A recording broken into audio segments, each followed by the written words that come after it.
Special thank you to Seed and Stone Cidery and Lucky Buzz Meadery for sponsoring the show today. They help to make this show possible and supply us with the occasional beverage when we're out there. They've got 10 taps full of meads and ciders made right there in-house. They've also got all sorts of awesome events going on, including an open mic almost every single Thursday where you can come out and show your musical talent. So all you songwriters out there, stop out and grab a cider or a mead and tell them that the Songwriters Couch and the Patrick Joanne Band sent you. Again, Seed and Stone Cidery right here in Rochester, New York. Go out and visit them and let them know we sent you. Thanks, guys.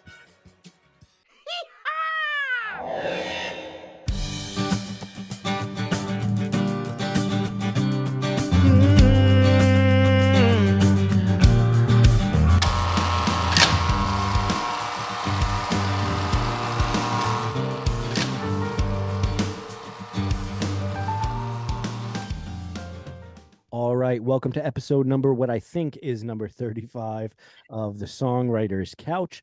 And on today's show, we've got a very special guest all the way from the middle of the country, I guess we can say. And I'll introduce her in just a second here. But before I do that, I just want to take a second to thank again our sponsors who make the show possible, our patrons who give us some cashola every month of their hard-earned money. Thank you so much. And thank you to everyone that likes, subscribes, and comments. And if you haven't yet, please do that somewhere over here, there, wherever the hell it goes. And it really helps with all the algorithms and the AIs and whatever else is going on in the world right now that's trying to control us. And thank you to everyone that watches and listens. You're the reason why we do this. And on today's show, we have a young woman who I have not met before and have been introduced to by the one and only Danny Felt, who has been on the show. Mrs. We'll just say Christine Bauer. How about that? The full name, Christine. That's how little research I did on your. I did check out your music though, which I love. Extent of my research on you. So because I have done zero research on my guests because I'm lazy and I'm drinking cognac, why don't you tell the people that are watching and listening what you do, Christine, and where they can find your stuff and check your stuff out. Well, thank you so much, Patrick, for having me on the show. Yep, my name is Christine Bauer, and I'm a singer-songwriter. I've been writing songs since I was a teenager, and I've written over 100 songs, not just myself, but with my friend as well. And yeah, and then this year, I started releasing some songs that I didn't write, but I'm super passionate about. So I'm hoping that you guys love those. So you have someone writing them for you, or is it a friend of yours or co-write or? Yeah, yep. I actually got the opportunity this last year to release some songs by some Nashville songwriters. So that was pretty cool. Awesome. All right. So we will get into all of that, how you got started, what you're doing now. Do you have a website or something too you could throw out there just for anyone listening on the audio? It might be helpful. Yeah, yep. Usually you can find me with the tag Christine Bauer Music. So I'm on Facebook, Instagram, TikTok.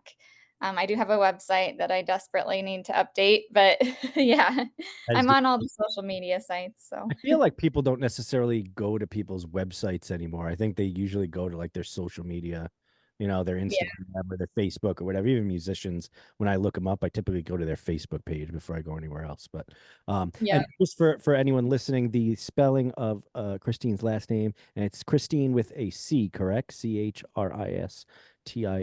Last name is BAUER. Did I get that right? You got it. It is written up there, but I wrote it, so I might have misspelled it. We're going to do our normal thing here at the beginning where I get to do a little icebreaker with our guests, especially someone that I have yet to meet, and I get to know a little bit more about you.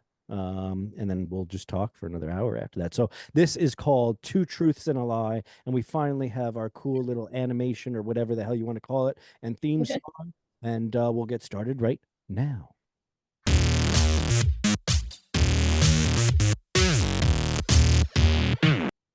Awesome.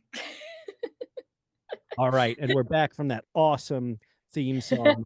See, I didn't hear it. I know it may not even show up. That may be the theme song there. Your giggle. So all right, so let's start it. Why don't you give me the first?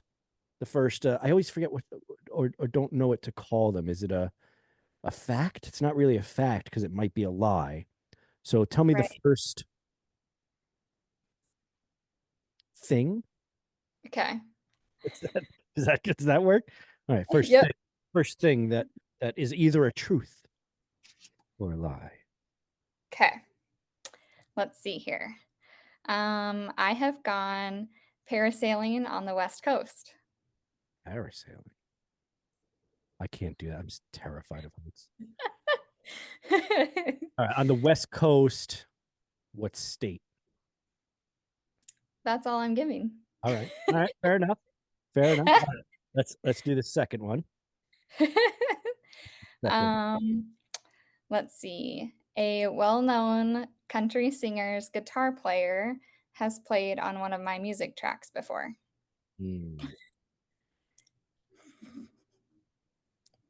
That's an interesting one because, as I've said before on the show, sometimes people add extra details to things that are not true, and they get a little bit more involved with it. That's one thing I've learned over time. All right, so famous Nashville guitar player. All right, and what's the third thing, Christine? My neighbor is my drummer. Well, that's very specific and very close to home.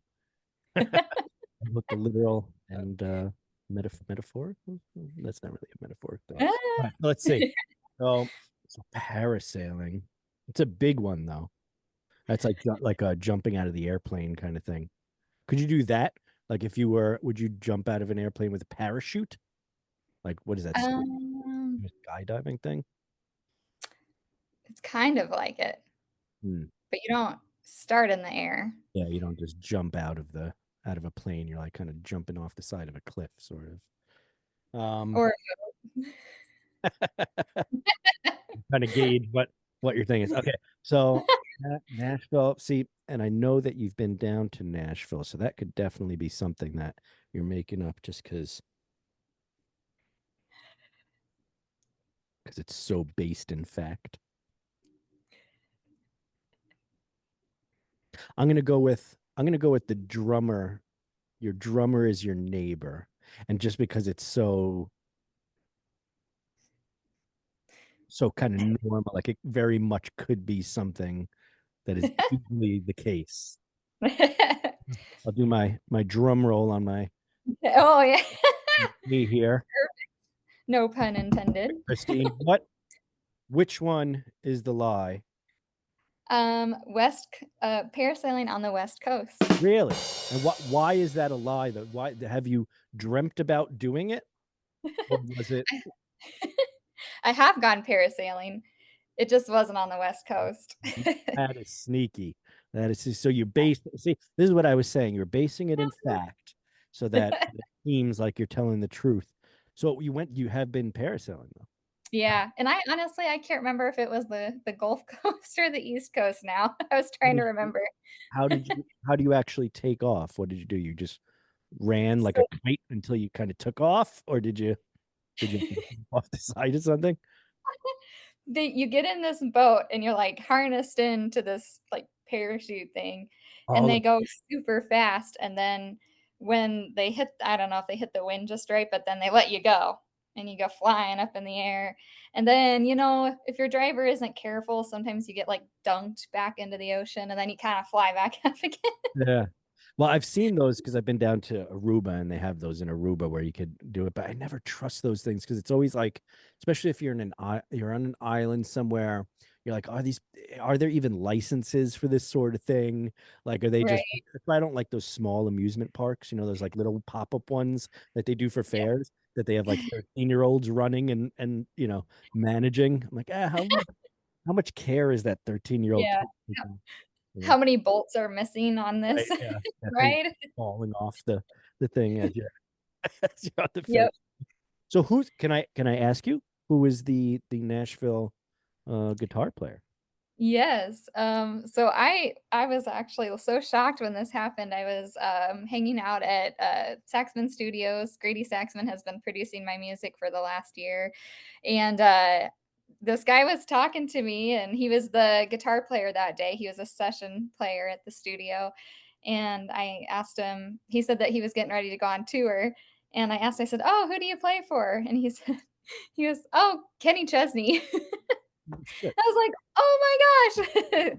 So then I got to sit and shoot the breeze with him. His name is, John Conley, and literally he put down guitar on my song that's gonna be coming out later this year, and then 3 days later, he was out on stage with Kenny Chesney. Huh. So, it's a super cool Well, moment. in the presence of greatness here with Christine. So what's the name of the album that or can you or have you not come up with that yet? So that song isn't gonna come out for a few more months, so I'm gonna keep it on the down low, Right. but Fair enough. Fair enough. that Fair was enough. And then fact. the third one. So did you just hear your neighbor pounding away on the drums like at 3 o'clock in the morning, and you're like, "Hey, do you want to Yes. come play drum?" So this just, like, happened in the last couple weeks even. I didn't even realize I had a new neighbor for, like, the last 6 months. I had no idea. I thought it was the same neighbor. And, uh, and I was hearing drums, and around the same time I started hearing the drums coming from that house, I was actually looking to get a band started, and I'm gonna be, playing shows here in the next few months, and I was like, "I need a drummer," and sure enough, the other day here a couple weeks ago, he introduced himself as the new neighbor and asked, "Are you" he said, "I have to ask you." He goes, "I'm a drummer.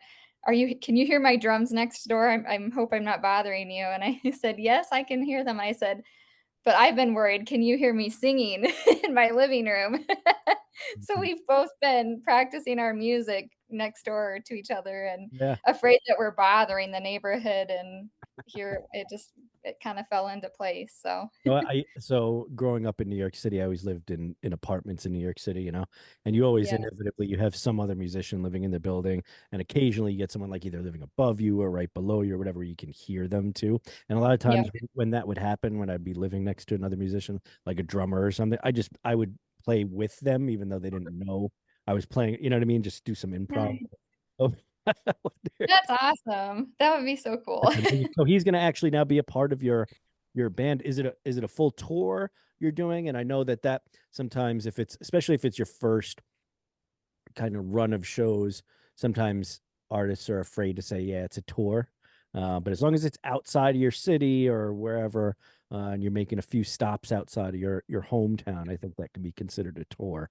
So is it a Yeah. full run of cities, or is it kind of local shows, or what's the plan? Do you have For now, I think just local shows, but that would be the dream if that could ever happen. So I think well, we're just gonna kinda start small and work our way up. So we talked a little bit beforehand, and I had said that I had never been to um, Omaha, and so I think I might have to go out there. Is there a lot of music out there? I mean, obviously, you got drummers right next door to you that you can just ask to be in a band. So, is it right. is it a big like music? I think Omaha is actually kind of picking up on the music scene, like a lot of indie artists, like indie rock, pop, even some country in Omaha. Um, and then Lincoln is pretty well known with their country music scene. So and Lincoln is like an hour south of Omaha, and it's more of a college town. So it's kind of Yeah, a fun. usually there's music in college towns too, like that. There's a lot of venues and stuff. Although I've noticed lately, I don't know if college kids are that into like bands like it used to be. I feel like there's a Yeah. different thing going on now. I'm not quite getting. I don't know. Um, Hmm. so, so what kind of music do you do, Christine? Is it country sort of music, or is it rock, or what would you classify? I know that's every artist hates that question too. What Right. genre or whatever. But for the people at home there that I've obviously never heard you before, how would you kind of describe what you do? Yeah. I think when I write music, usually it's more of like a maybe Americana style when I'm writing it, I guess. kind of like that. And there's some country pop to it as well. I think a lot of the songs that me and my friend Sarah have written together are more of the pop country genre. And then I guess you could even say I've got a little bit of soft rock that I've done too with a couple songs. So, and I have a song coming out later this summer that's going to be definitely more pop. So I'm excited for that. Well, it's interesting too because I found that in the last maybe 8 to 10 months, like rock music or like country rock, like basically in like music with guitars in it has become increasingly more popular with younger people. Like I have a daughter and a son that are both teenagers, and my daughter is getting into music that I wouldn't expect her to get into. Like she Mhm. likes System of a Down out of nowhere, Yeah. which Oh, is wow. kind of Nice. crazy, right? Yeah. She likes some of the other stuff too, the pop stuff like Melanie Martinez, if you know who Melanie Martinez is, and things like that. But she's been getting into more like people with actual instruments in it. Versus, I think the generation before them was very into just electronic, that super ultra auto tune thing or whatever. Do you find that that's kind of what you're seeing out there too, like? Yeah. Yeah, I would definitely agree. And then I think there's a neat blend of genres happening in the last, like, 5 or 6 years that I've noticed too. And even, like, I feel like we've gone back in time with some of the styles of how music is played and that, so it's cool. Yeah, do you play guitar? Do you play an instrument as well as sing? You Yeah, yep.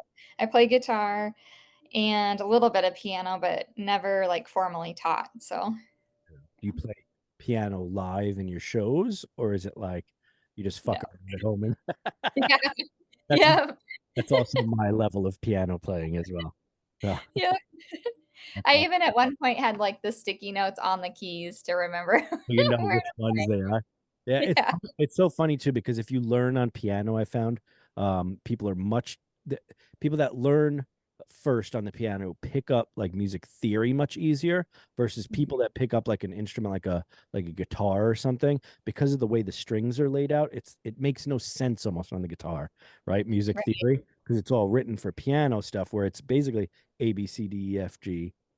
eh, you know Yeah, and you could pick up music theory a lot. So I always got frustrated with music theory because I was a guitar player, and I'm like, it's not computing with how I'm playing guitar because I kind of memorized shapes as opposed to like chords. And yeah, so these yeah, notes in it, I memorized this is the shape of what I'm doing versus that. Do you find that like that's kind of yeah, because you started to agree with me there? So, yep. Like, the D on standard tuning on guitar was always, "Oh, that's the V yeah, shape," there you you go. know? Yeah. Yeah, yep. How did you we'll start getting into like how did you get into, I guess, first thinking, yes, I want to make music in some way, and then taking the initiative to like learn an instrument, probably, get better at your singing and things where you would have to learn some technique, and although singing you can kind of just imitate people sometimes too, and you Right. can improve quite a bit by doing that. Like were your parents into music, or did you have like a sibling that was into music that you were trying to be better than and you were competing with, or what? What's the It's goodness. I could say it we do have some music in my family. Like my grandpa, he played guitar and his sister, they both played guitar growing up. But I think I only saw my grandpa maybe play guitar once or twice, and I never saw my great aunt play at all. So I don't know if it just was in me from them, even though I wasn't around it. But then, so every weekend, like when we were doing chores and stuff around the house, mom would have music playing on the stereo system in the living room, and she would blast it. I mean, we would listen to all genres. Like we had Enrique Iglesias playing, Cinderella, the Judds, like all different. Cinderella? Oh my. Yeah. Some So. heritage. All right. Yeah, I find that so I watched recently. Do you like stand-up comedy at all? Mhm. Yep, I'm not, like, current with Yeah, the same. scene right now, but So I there's a do. guy. Sebastian Maniscalco, Italian Okay. guy. Whatever. He's on this podcast and he's talking about they were talking about something, interviewing him, and one of them asked, oh, like, oh, what's your what kind of music you were into, or things like that. He's like, well, I never really got into it like that, like music like that. I never sat down in my room and just listened to music. It was either like while I was working out, I would do it, or if I go to a club and there was dance music, I would dance to it. But I don't like sit in my car and listen to music.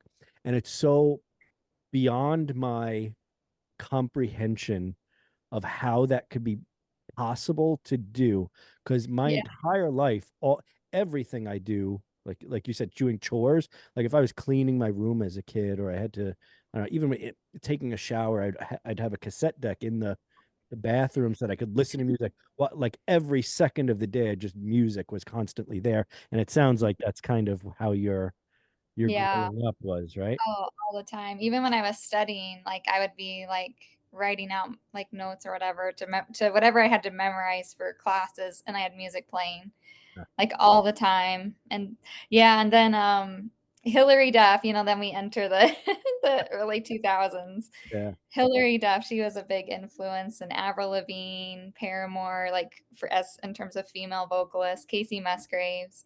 And but it was a combination of Johnny Cash and the band Good Charlotte and Green Day that got me to want to play guitar. That combination, yeah, that combination is Yeah. unique. But I could see why now too. You got some pop in there. What about like the Lumineers? Like, because I know when people say Americana, I immediately think the Lumineers. And I have a Yeah. funny story actually, if you want to hear it. Yeah. I don't think I've ever told this story. So so one day I'm in where was I? Boise, Idaho is where I was, okay? And I'm there for my day job at the time. I was there for a conference, right? Like a kind of learning conference all week. And I get there and I go to the gym a lot, and I like to go in the sauna, right? So I found out that this particular hotel we were staying in had a sauna. I was like, oh, that's awesome. I don't have to like go find a place to do it. So the first thing I do when I get to the hotel is I'm like, I go to the front desk. I'm like, hey, where's the gym and the sauna? I want to go check it out and see what it looks like.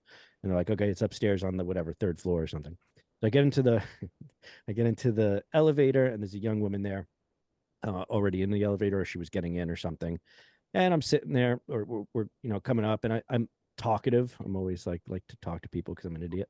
And so I was like, oh, but I'm going up to the gym. You stay in here for this conference that we're, 'cause some of the people I didn't know that were in it. So I'm like, you here for the conference thing too? She's like, no, my band is playing here in town, so we're staying here. That we're gonna play tonight. I was like, oh no shit, I'm a musician too. And she asked like, oh, what's the name of your band? And I'm like, the Patrick Joanne Band. And she's like, oh, are you playing? You're playing in town tonight. I'm like, oh no, I'm here for this conference thing. And I'm like, well, what's your band? Maybe I can come because this thing ends at 5. I'll come check out your band. And she's like, oh, it's the Lumineers. She was the violin player for the Oh for the my God. Lumineers. I forget her name now, but I was like, oh my God. I'm in the elevator and we had just gotten to the floor when she said the Lumineers, and then the elevator doors like open, and we both like walked to go find the gym because she was looking for the gym too to go check it Oh, out. And I didn't have any cards, nothing on it. We were like, oh, like, and I was like, oh well, I'll come. I mean, I love you guys. Like, maybe I'll come check you out. And the tickets yeah. $1,500 for like Oh, shitty seats. I'm like, yeah, no, I'm not doing that. I didn't tell her that, but anyway, funny story about Boise, Idaho, of all places, and of being all, like, yeah, in you never know. but I like them a lot. I like the Americana thing that came around. Um, Yeah. a few years back. I really dug that genre. I felt like it was a return to like the vulnerability of music.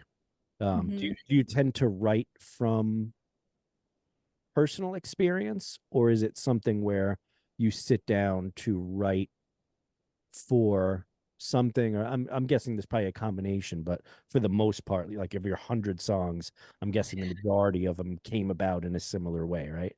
uh Yeah. Yeah. I would say they're pretty personal, I guess, from personal experience, I guess. There's some that aren't.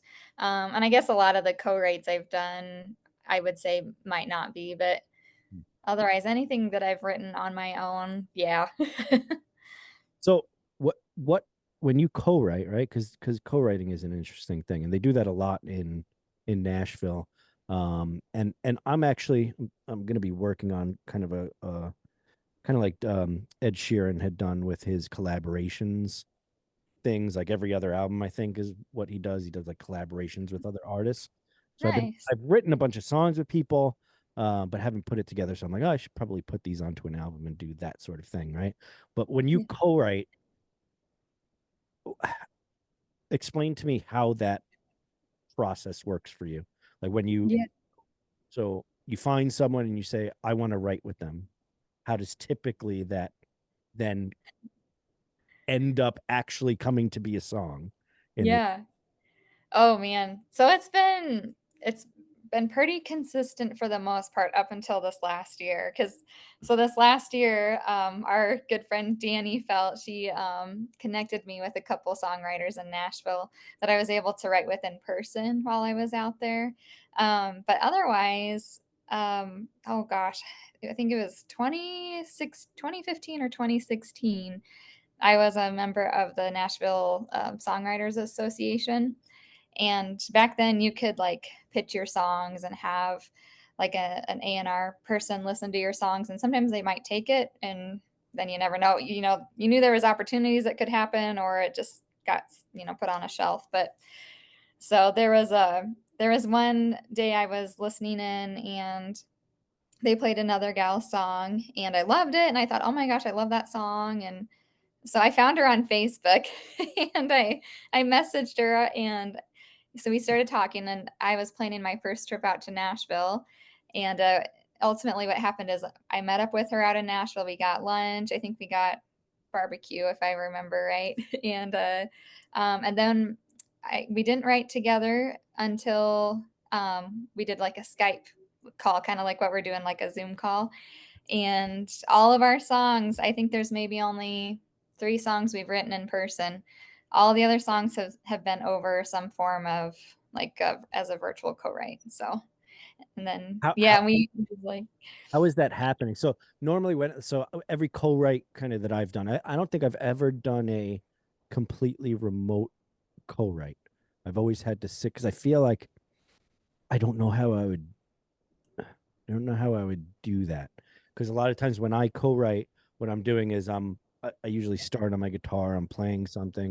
If they're a guitar player or something, they'll be like, "Oh, how about this? How about that?" We'll start out kind of with something going on, and then we'll work in. Okay, we'll start singing fake words and some sort of melody, and come up with that, and then we're like, "Oh, what about this line for that?" When it's remotely though, how are you doing? Are you literally playing live, like over a Zoom call like this and figuring it out? Yeah, usually I let Sarah take the lead with the guitar part unless I already had something in mind for that writing session, or if I have like, or I'll run and go get my guitar, and I'll be like, just a minute, and then I'll play her a melody that I'm hearing. But usually I let her kind of do the guitar playing, and at times both of us kind of come up with that melody. And then we have a Google Doc that we both can type into in real time and type down our ideas, and it's just incredible, so how it It works. really is, and you're younger than me, so I remember the days in I think in the last podcast I was talking about I had a Tascam 4-track, like a cassette 4-track when I was younger. I mean, my brother used to write songs, and yes, you had to bounce tracks down to 1 track so that you could free up more tracks so that you could add more stuff to it, right? So like the songwriting was very constrained by the technological thing, and there's so much like freedom to work remotely and do things like that. Like my last 2 albums that I did with my band, most of that was recorded remotely.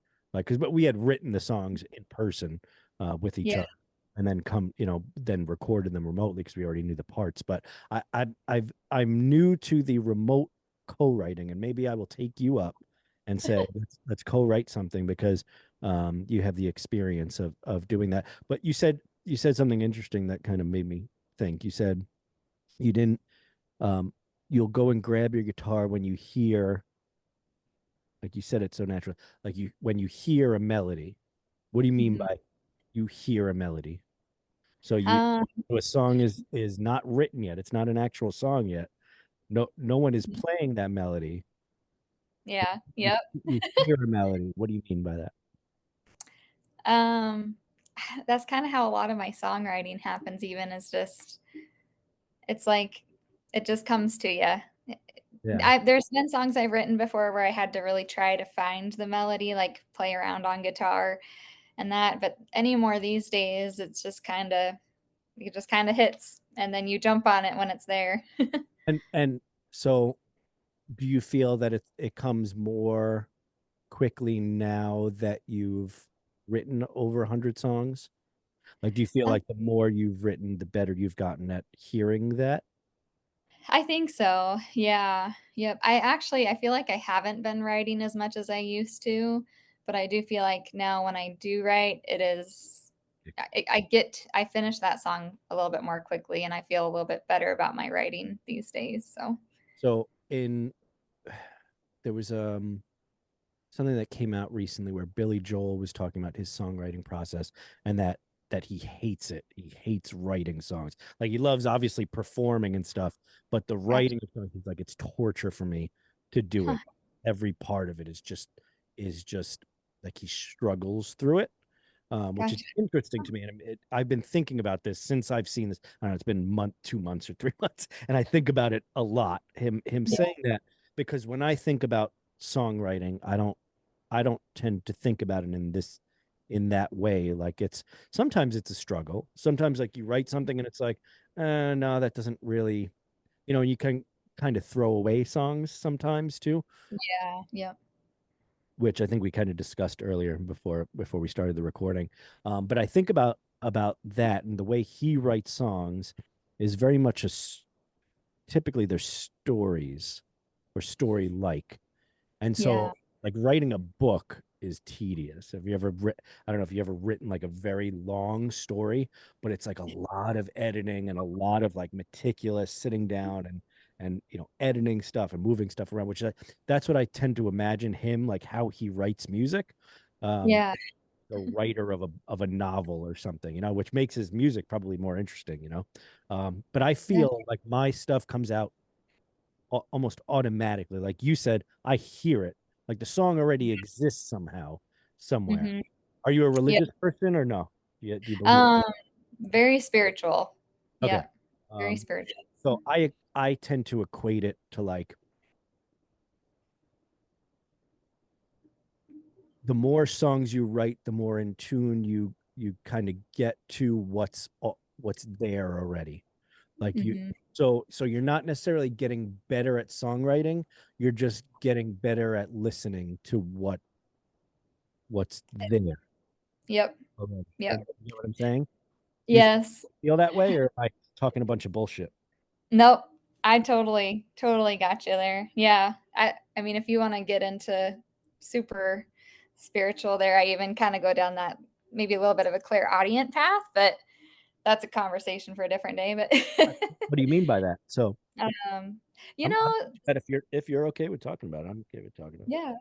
Sometimes I think it's kind of like you said. I feel like that song sometimes is already written, and it's just like it's there, it's right there, and I don't know if it's a timing thing or alignment with what you're going through, like in your own life, that kind of thing. But because I feel like there's just been some songs that just like they were definitely my story, my emotions, but just the way they happened, you just, I don't know, Yeah. just kind of neat. I, And I it's funny. I was just talking with my drummer the other day. He's my friend also, but I get to call him my drummer now. And we were talking about how like you feel the music and it's just kind of a part of you. And I told him, I said, growing up, we have a lot of trains that come through my town, and I remember hearing the trains come through town and like in the morning when I was just waking up, and it's like I could hear music, like the sound of the train coming through. I don't know if it was the tracks and that, but it's just like you hear music and different things. And I've noticed even a lot of my songs, the beat matches the rhythm of my fan in my house, like my ceiling vent fan. Ah, It's like, okay. your ceiling fan is subconsciously Yeah. suggesting rhythms to you. Yeah. Ah, So, So, do you do you feel so? I want to kind of stay on that topic because I really want. I like getting to kind of the bottom of how this stuff happens. I've noticed that songwriters. So there are musicians that go out and they'll study the technical aspects of playing guitar or drums. Drummers are a unique breed of people. I don't think that I feel like drummers. There's not a lot of drummer songwriters outside of like maybe Phil Collins. There's a few of them, out there that yeah. write songs, but I feel like it's a different feeling. That's like the feeling of dancing, right? Anyone can kind of dance to music, and of course they're playing rhythms and stuff like that, but it's very much a technical instrument to learn. Yeah. um I feel like there are also guitar players and bass players and whatever keyboard players that are very technically sound. They can tell you, what key and what's the I don't even know the name of some of these scales or whatever, right? These crazy scales. But then there are songwriters, and I feel like, of course, that's the name of this show, right? Mhm. Pointing the The wrong. songwriter's couch. You got it. But songwriters, I feel that they are they tend to be very empathetic in a way. Like I said, they're very tuned to seeing the world in a in a specific way. Like I'll give you an example. So if I was to go out and um I don't know, go have a drink with a bunch of friends, right? And there's a couple in the corner that look like they're super in love, right? Or like it's the first date or something and they're very into each other, right? And I'll be having a conversation over here, but I'll be kind of paying attention to the whole room, and I'll see that and be very interested in the beautiful nature of what's happening over there and the emotional state of those two. And I have to hold myself back sometimes from talking about that with the people I'm with, because I know they're not gonna give a shit that those two people are on their first date having, this Yeah. fantastic time or whatever. um but like I feel like songwriters are more in tune to seeing the beauty in the ordinary things that are happening around them, like almost like you want to turn that into art. Or Mhm. maybe you turning it into art is just a way of expressing it, because it's very difficult to have conversations with people normally that aren't songwriters or maybe even painters and artists in general. But um do you feel like you're more sensitive to what's going Yeah. on around you, like, because you just mentioned the trains and the things around you, and you're listening to it like it's music, and you're thinking to yourself, this is such a beautiful experience I'm having. And then another person could be thinking, these fucking trains don't ever Yeah. shut the fuck up. Do you know what I'm saying? And are keeping me up. Yeah. And you're thinking, this is beautiful. I'm picturing this beautiful like song with the trains involved and what the scene is and all that. Do you feel like you experience the world like you're more sensitive to those things? Yes, Yeah. definitely. All right. Um, Very much. Part of this show is to also my personal therapy session, so that Nice. I'm not out of my mind by thinking these things, because I very much enjoy like going to open mics and seeing new artists especially express that, because it's such a vulnerable thing to do in front of people, is to play music. Um, Yeah. do you prefer to write and record music, or do you prefer to perform on stage? Like what do you find like you're more. Hmm. So I've always loved the writing and then the recording and getting to like hear that mix come back. Like that's just the coolest thing is like that moment of creation and getting to hear it done. Um, so I'd say that definitely love that the most. But I guess in the last couple years, now that I've been just playing more, and like we're kind of practicing to play shows here hopefully soon. I don't know, there's just something about that too. And I've always had terrible stage fright, like shaky, can't even like I'll mess up the guitar parts because I'm so nervous. Yeah. So it's been kind of nice in the last year getting to like even practice songs that I didn't write because I got to just do the singing and not worry about playing the guitar. Um, so that's been fun. So it'll be interesting to see how it goes in the next year because I think I'm hoping to be out playing more shows. So we'll see. I think the more you do it, definitely the less nervous you get. But I'm the same way. My parents always told me, "Oh, you're such an outgoing." I was so shy. Like when I was a kid, I was so scared to get on a stage like that. I would be Yeah. shaking from where do you think that comes from? Like, what are you thinking when you're in that moment? When you get stage fright, and this is for I like to do this too because there are new songwriters, new performers, and whatever that listen to this. So, like, obviously, your desire to perform is stronger than your fear of getting up on stage, right? Because you muscle through that fear to the point where you could probably get on stage now and you'll be just fine, right? Or maybe not. Especially Yeah. if I take a break, if I take like a month off, I get stage fright again after a month off of playing. Um, Yeah. but what are you feeling in that moment? Do you think? Like, is it? Oh, I think it's that. Well, and this might kind of go back to being an empath too, like what we were talking about earlier. But you, it's. I think you're just nervous of like, what are people going to be thinking of you? Like, growing up, I was always, like self-conscious, that sort of thing. And then just being afraid of messing up. And then these days anymore, everybody's got a camera. There's a camera out, so it's like if you mess up, it's probably going to be out there. So I got to play. I hadn't played live, gosh, for I think over 2 years. And I got the opportunity to sing on WSMV Nashville in January. And that was I've never done TV before. And I was so scared. But then, like, once I got into like that first minute of the song, then I was like, okay, it's going to be all right. And then when I was done, I was like, let's do that again.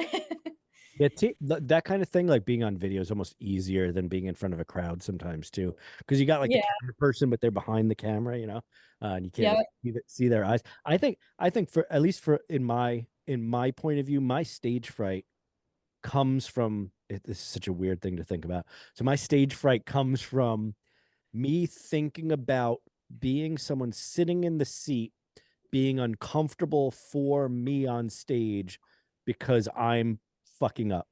Does that make sense? And then Yeah. Yeah. them having to pretend like they like what's happening, even though I know that they don't like what I'm doing because I'm fucking it up. Like Mhm.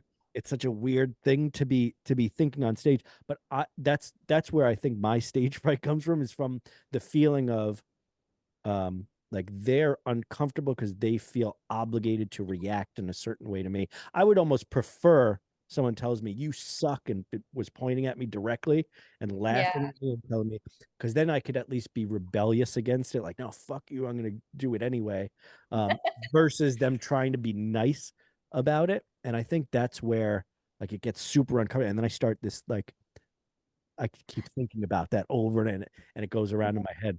But it's so illogical. It's not a a No, real. I can relate to that too. Because I remember growing up doing like plays and stuff, and my mom, and it wasn't even that I had messed up at all, like everything would be going fine, but my mom was so nervous, like that I would mess up or something would happen, and I could see that on her, like her facial expressions or her energy in the crowd, and then I would be nervous. Well, So, yeah. I think though now, um, I've just done it so many times that I realized that like people in the like, even if you're terrible, right? You completely bomb, your worst performance anyone has ever done on that stage ever, right?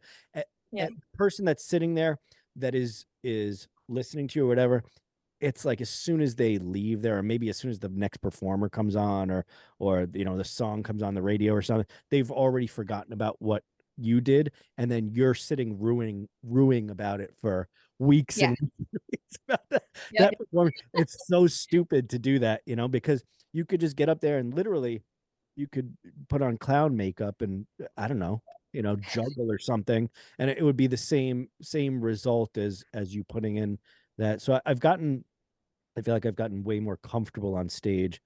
Maybe just as I've gotten older, I care less or something, but just from doing it a lot, um, Yeah. you Yeah. realize that the more comfortable you are on stage about yourself, the more Mhm. the audience is like, all right, I'm into that. They're just having fun up there doing what they love. And that's cool. And I think your stage fright kind of goes away. But um, Yeah. so do you think you still get stage fright nowadays, like when you're going up a little bit? Yeah. Yeah. Yep. But I don't know. I feel like it helps when I have somebody with me, if there's somebody else playing. Like I've done some writers rounds in the past with my friend Sarah, and it always helps just having somebody up there with you, because then you didn't feel like all the attention was on you. So I'm hoping going forward, now that I have a guitar player and a drummer, and I think we'll probably be adding some more players as well, but I hope that will help. I can see, yeah, that's definitely the case with me too. I always feel, especially um what happens too, like I've been playing with a band so much now that Mhm. I'll go and I'll do a solo thing and I'll be way more nervous. Yeah. Oh, I got to carry everything because especially when you're with a band, like they can take a little bit of the fuck ups off of you a little bit too. If you mess up here or there, like they're Yeah. covering up, and then you could just give them a look like, hey, fucked up, Yeah. they're with you. They're like, oh, don't worry, we're on this ride together. Um, yeah, I hope that doesn't ever stop anyone from getting up on stage and doing their thing. What do you remember your first time getting up on a stage and performing like your own music?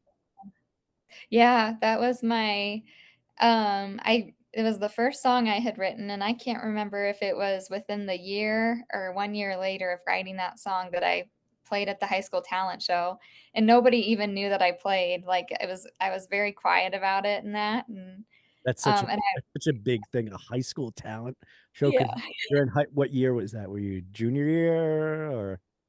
senior year. Oh wow. Okay, so and no one Yeah. knew that you played before that. No, I mean, just a few people, like close friends and coworkers, but, like, I would say most of my class had no idea, so Brave, Christine. Was it about a boyfriend that was like in the or girlfriend in the school that that it you wasn't had a written a song about? boyfriend. It was about a guy, though, that I did like, and he had done something to hurt me, and it was a song about forgiveness. Oh, that's not. Was he at the school or was it outside of the school? Yeah, and I think I can't remember if Uh, I'm certain he knew it that's a was about him. So, I'm pretty very sure, and I can't remember if we, like, even talked about it. We might have, because yeah, whole that's thing. very brave, Christy. Yeah, I remember playing a lot of song like music that I had written because I wrote music in high school too. Um, but I've always thought when I write songs about something that's very personal to me, well, I need to blur it a little bit. Like I need to like take it a little bit out of focus so that more people can relate to it. So it's not so specific about the situation. So I tend Yeah, to like blur it enough where if someone knows me even they may not specifically say like oh I know what that song's about, that's about this person or that person or whatever. Do you right. do that too, like do you tend to like Yeah, change the names for their innocence or whatever it's called? yep. For their privacy, I guess. That's right, for their privacy. um so Yeah, for the th- most part, I would say so. is that what you tend to write about? Is it love, relationships? Is it like what are the majority of your songs? What do they tend to be? Yeah, I would say relationships, but then also a lot of I have songs that have been inspired by family connections and moments, and then even a lot of, like, self-growth and, like, humanity. Like, I have a song called "Human Race," and I guess that's more like a humanitarian song, I would say, but Huh. Is that out and released somewhere? Yeah, yep. I think we released that one in 2021. Hmm. My producer in Australia, that's the one that we call it kind of like soft rock. We were just talking about it the other day, and he said, he goes, looking back, he goes, that was a little bit different for you, how he produced it and everything. So yeah, that was right around like COVID time. So Yeah, what was your experience during that? So obviously you said you've co-written remotely. What was it before that you were writing like yeah, yep. I feel like we could have paved the way. We could have been teaching other people how to do it because we had written for 4 years remotely before COVID, so it was nothing new for us. so do you tend to write um the music first? Or are you sitting down with your guitar like in the bathroom because the acoustics are good and you're like like Yeah. I'll I feel move like it. a lot of songs hit me in the shower, but I think that's because of that vent fan that's going. Oh, is it the bathroom vent fan Yeah, that's causing that? I got that. I've yeah, had one of those. A little WD-40 and some yeah. canned air on it. So you tend to have like a melody that comes up first, do you think? That's Yeah, it used to be the opposite. It used to be I would be playing guitar and I would, play some progressions and think, "Oh, that sounds cool. Now I want to write to that." But now it's more I hear that melody and usually I hear the hook before anything else and then I'll go get the guitar and finish it and find the verse and so yeah. the hook. So how do you know the difference?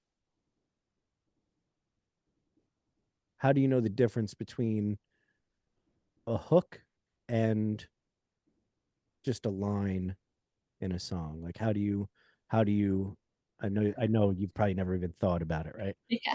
How do you know it's the hook? 'Cause Yeah. I haven't thought about it until this very moment either. Like why it's like, oh yeah, that's the line. Um I guess it's the line that carries the song, like the emotion of the song. I guess that's what it would be. So it might not even necessarily be the chorus. It might even be a line in the verse, but that's gonna like maybe set the stage for the whole song and what all the other lyrics come up because of it, I guess. do you do you feel like that tends to be the seed of the song? Like the hook tends to come Yeah. about and you flesh out around it the Yep. storyline of it. I would say, yeah. Or do you write music, like actual like written music? Like you No. Like you half the time, oh my gosh, I went years not even knowing what chords I was playing. It Yeah. was like the shape thing. Like I know how to, what a D chord looks like, but So yeah, so how did you pick up the guitar? Was there just a guitar laying around?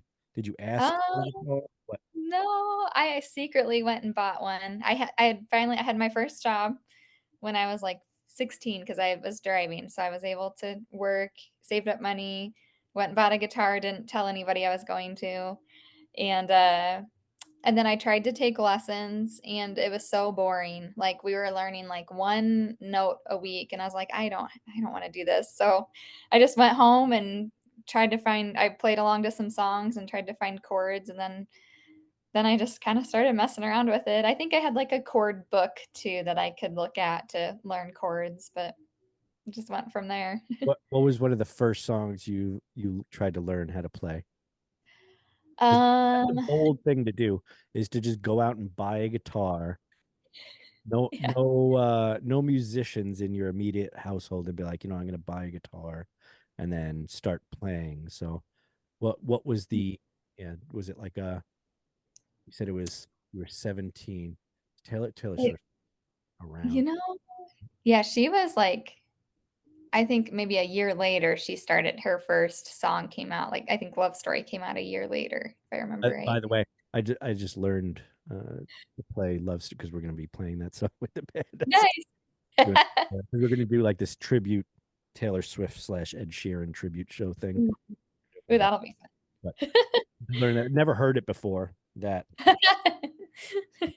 anyway. So yeah. Yeah. So what was one of the first songs you remember playing? Was it a Green Day song? I was just trying to remember what it was, baptized it was The River by Good Charlotte. and Johnny Cash's I think it's Hurt. Why Johnny Cash? Was that song was big back then, right? Did you know about Johnny Cash before? No, it was that movie, Walk the Line, that came out, I think was, and then of course I listened to Johnny Cash and fell in love with his stuff, but yeah, it was because of the movie. He was he was unbelievable. I mean, Yeah. going to decide to go, you know what, I'm going to go play a prison. Like Yeah. it's crazy. It's crazy. Like I That's can't the even best. imagine now being like, oh, I'm gonna just go to a prison and play. Uh, Yeah. um, but I mean, I think that's his songs were he found like an audience there, like that dark underbelly of society, not underbelly, but like the darkness that everyone sees. Like he Yeah. voiced that very well. I sometimes, and let me know if you feel this way sometimes too. Sometimes I'll write songs and I have a very specific kind of style, like everyone will recognize if it's one of my songs. Um, but I feel like I've had a very unique um like life up until this point. And Mm. so some of what I play, I feel like people sometimes can't like I haven't found my unique audience of like, oh, these are the people that I'm specifically reaching out to. Like you kind of have to have that, I think, in order to really climb up uh Mhm. a chart because you can target that audience, be like, this is who I'm going to try and get to listen to the songs. Right. Do you feel like you have a specific audience that tends to gravitate towards your music? And I'll give you an Uh, example from my point of view. When I play live, it tends to be I tend to have um like women in their late 30s to early 40s that tend to be like, I love that song or whatever. And then I have like um guys in their like 25 to like 30 that have gone through a lot of shit, like yeah. divorce or whatever. They've been, gone to jail or they, I don't know, addicted to drugs, or stuff like that tends to be like in the audience, the people that come up to me and say, I really like your music. Um, Yeah. like if you don't have to know your exact audience, but like who tends to be like, I loved, your song, whatever it was. Yeah. I feel like I'm still trying to figure that out, but it was funny when you said the women in their 30s and 40s. That's usually those are the people that usually approach me if I've played a show and they'll say, "Oh, I love that song." But I don't know. I feel like I it's also kind of wonder if that's a generational thing though too, Christine, where it's like because I feel like people so like 35 to even 65, they grew up with a lot of live music. Like music was the thing, the entertainment thing. And maybe yeah. they're listening more than you know, younger generations. Because I listen to newer music now, and maybe I'm the old guy, um, like the old man or whatever. Get off my lawn, kids. But I still like a lot of modern music too.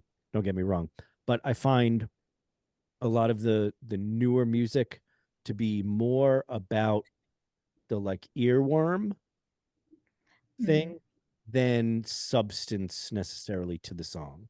Like it could yeah. literally be about anything. You may never know what the actual lyrics are to the song because there's so much Yeah. auto tune stuff that's like so much production on it that you can't tell really what they're saying or what they're talking about. Like it's not very story driven and lyrically driven. It's more melodic and that sort of thing.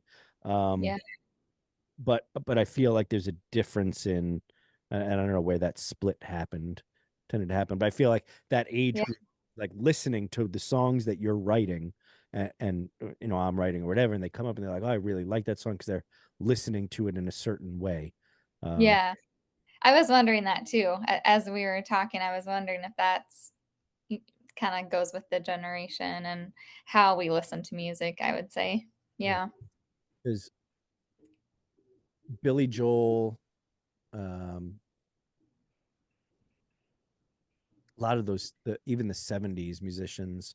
and 60s musicians like Jimi Hendrix even was very story driven. You definitely listen to the lyrics, like music, like even the Lumineers. I'm thinking about the Lumineers now, right? And Yeah. songs, I couldn't tell you what, like I know some of their songs. I couldn't tell you what one of their songs is about. Like Yeah. Yeah. A-O, right? Isn't that one of theirs, right? What is that Hmm. song about? I have no idea what it's what it's about. Right. But you got the earworm there. That's making you sing along to it. And it's a good song. Don't get me wrong. It might be very deep, but I don't feel like it's lyrically driven. Do you feel like your songs are in and both? I'm not saying one is better than the other or anything like that at all. Yeah. But do you think that you tend to write like stories, or is it a You lot know, or what do you feel you're? I'm thinking, I wonder too with like those songs like the Lumineers, that's more that Americana where you don't know the story. I wonder if that's because they're using a lot of metaphors that only maybe they Yeah. know. So, and I love metaphors. That's kind of a thing I like to use in songs too. But then I do feel like I write more from a storyteller perspective as well. So, yeah. Oh, Hard to Christine, say. we're coming up here. I don't even know how much time now. We've been talking quite a while. What time is it? It's like 5:40 Uh, time. oh yeah, you're an hour behind. So all right, so Yeah. we're gonna kind of try and wrap it up a little bit here. But so where do you see now yourself going? Obviously you've got is it a full album that's coming out at the end of the year? Is it just a single, an EP? What do you got? Well, as of right now, I have 3 more singles that I'm planning to release this year. Hopefully a Christmas song, and then another single next year, and we're talking about an album. I have a really good friend that's been kind of guiding me through all this and a plan that we're coming up with. So, yeah, I don't know. I don't know what's going to happen next year, but I do have a pretty good plan laid out this year. So, And I'm supposing that there's very, very good music coming out shortly to be all excited about. All right, yeah, yeah, let's do this. Let's give the people at home one more shout out to where they can find your stuff specifically. If you can give your website, your old ass website, Christy. yeah, I, right. can I say that? I find websites to be the most annoying things because especially if you have to update like shows and you need to put like for instance that a link to the people that watch the show. I try and put the guests like who's going to be next, but I have to do it through Google Calendar. I have to add it there, and I always forget, and then I'm like, Yeah, oh, I apologize. I'm not updating it in time, or my shows that I have. I need like a team of people, like hundreds of people, to be doing yeah. all the stuff that I'm updating. But why don't you at least give out your website or where the majority of your stuff can be found? So Well, if you go to christinebauermusic.com, every link you click is just going to take you to my social media pages. So it's not even like updated. It's literally links to social media. So, yeah. So Christine, Christine, ChristinaBauer.com, and you can find that. And of course, we'll post all the links. So you send me whatever you want to link to, and we'll put that in there in your bio Yeah. and all that. And thank you for being on the show. I would love to come out to Omaha and play. So what's one of your favorite venues out there? If someone was going to be like, all right, I need to do a tour and I need to play Omaha. Yeah. So it used to be called Sokol, but now it's called the Admiral. So that's kind of a fun I feel place. like I've heard that Uh, actually. yeah, it's a pretty popular venue. I think a lot of different styles of music come through there. So All right. that's a good place. Yeah. I wanna say some other names, but I'm honestly I'm afraid maybe they're not even there anymore or they've Yeah. had name changes also. So we'll just stick to that one. I'll tell you Uh, what, too.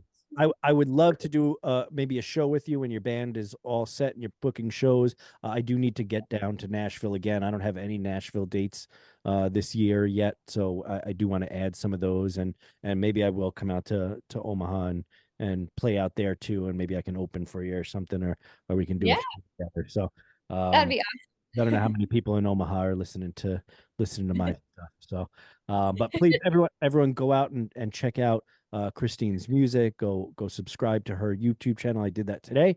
So I'll be following you in any videos that you have out. What's your latest release called too? That's out right now. The most recent one. High School Sweetheart. That's right. I did see that on your YouTube channel. What's if you may, what's that about? So that one is actually it's kind of counterintuitive. So you when you think of a high school sweetheart, it's like people that fell in love in high school and their soulmates got married. But the song actually is saying, "Thank God you're not my high school sweetheart, because I did all this growth and became myself, and then met you at the right time when we weren't high school students." So it's Huh. kind of a fun song, and I totally relate because I don't have a high school sweetheart. So. Yeah, I went to an all boys school too, so I don't have Yeah, one. yeah. So you Although, you can relate then. although some of those boys might have had a different feeling about me, I would imagine. Uh, I don't know about them yet. So, but anyway, Christine, it was really fun talking to you. I You appreciate you coming on and talking. Well, I'll send you the link to this. Thank you, everyone that watches and listens. Thank you again to our sponsors. I'm going to say it one more time, and I keep forgetting the hand. Like, let me do it. Oh, there we go. Like, subscribe, comment. I think it's going to show up there. We'll have to have you on when you release whatever you're going to release in the future here at whatever date. You let us know, and we'll have you back on if you want to promote it. Yeah. We'll post links so everyone can follow you. Thank you to Danny for setting this up too, and go check out Christine. When do you know when your first performance is going to be? I'm not certain yet. It could very well be in the next couple weeks. All right. So, Well, keep an eye, subscribe to her Facebook page and all her social medias, and you'll be kept abreast of all the situations that she gets herself into musically around Omaha and the surrounding areas. And then eventually next year, a worldwide tour centered in New Zealand. I don't know. I've never been to New Zealand, so Australia would be a great. Australia. Oh, that's right, because you have a wait, before Yeah. hold on. Hold on. Before we go any further, how did you get involved with someone in Australia and how did that come? Is it anywhere near Perth by chance? No. How did you get involved with an Australian producer? Kind of the same thing. We were on a website. I don't know if you're familiar with it. It's called Yeah, reverbnation.com. yeah.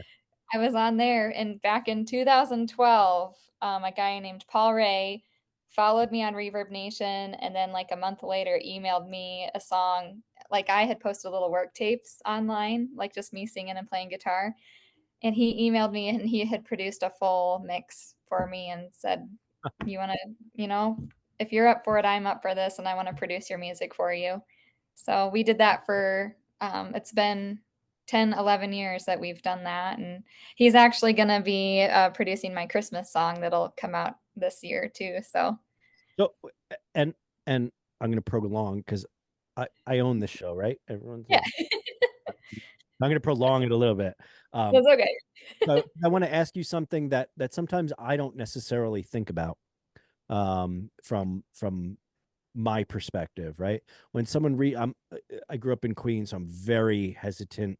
When someone sends me something, hey, I want to help you. It's like, yeah, what kind of scam are you fucking running on me? Like that's my Yeah. first thought, right?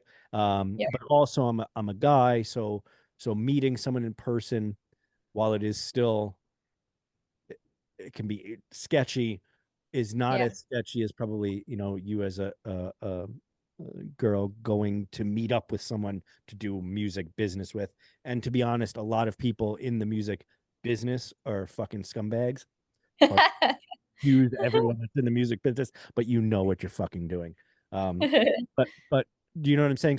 So if you had advice kind of to people, because obviously you were successful in connecting with this person in Australia, and it wasn't them trying to rip you off or do something underhanded, and then you're doing some remote co-writes and what have you with people. Obviously, you're on this show and things like that, and you're doing things remotely.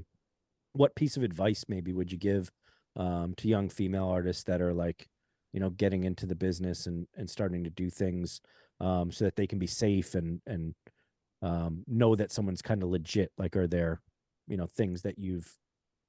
Yeah. Well, you could Google them. You can That's, Google that's true. them. And then, I don't know, I guess sometimes too, just trusting your gut. Like, do you have a bad feeling about it or not? And then also, literally with every experience I've had, and then another thing too is just always make sure you're doing things a safe way. Like, make sure your close family and friends know, like, if you're going to go meet somebody for coffee that you've never met, or just make sure you're sharing that information. But the one thing that has gotten me to where I am has been being open to all those relationships, like how I reached out to my friend Sarah. I was the one reaching out to her, and look, we ended up releasing an album together, and we've written over 100 songs, and it worked out. Um, Danny, I took a chance with Danny, and here we are doing this podcast. And so if you don't have bad feelings about it, it's worth taking that risk, because otherwise, there's a quote I'm trying to remember. I wish I could say, but if you don't take those chances and get out there, you're just gonna stay where you're at. You'll always, like, I could have just stayed on Reverb Nation, and I could have just stayed at my house and played music and Yeah. not gotten out Is there. it the one about baseball? You miss 100% of the. The shots you don't take. Something about Yeah. basketball or something, right? Yeah.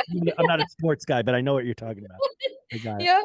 So, but I feel, yeah, I feel um, that's a lovely statement.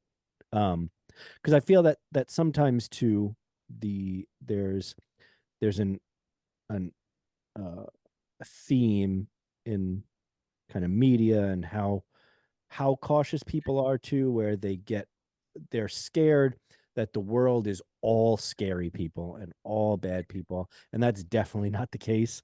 Right. You need to be cautious, but you also need to, like you said, be open to um, opportunities and the fact that there are really good people, and not necessarily good, but people that have good intentions. And I found that for myself at least, um, more often the interactions that I have, especially around artistic endeavors and music and what have you, when you start talking to another artist or another musician, um, most of the time those experiences are well meaning. Yeah. And can open up opportunities and stuff, and um, be safe, obviously, but I think, to your point, be open to what's out there, because if you don't, you don't put yourself out there, you don't make an attempt, nothing will ever happen. uh, Right. and I think as artists, we really want to put our music out there and our art out there for people to be able to listen to it and to be able to relate to people, and not to be too much of a hippie on this episode, but I find that people in general have good intentions and are pretty good. There's some bad seeds out there, but like I said, to your point, I feel that most people are well-meaning, and especially if they say I love your music, they probably actually do love your music, and they want to try and help you, even if they may not be able to actually help you. They Yeah. want to try and give you some sort of you know uplift. So that's awesome that was your Christine. So I really appreciate you coming on the show. I will Ah, send you a link to all this stuff, and we'll talk as soon as I hit the stop record button here. But thank you again to everyone watching and listening and staying for the extra, I think, 15 minutes or something we talked there.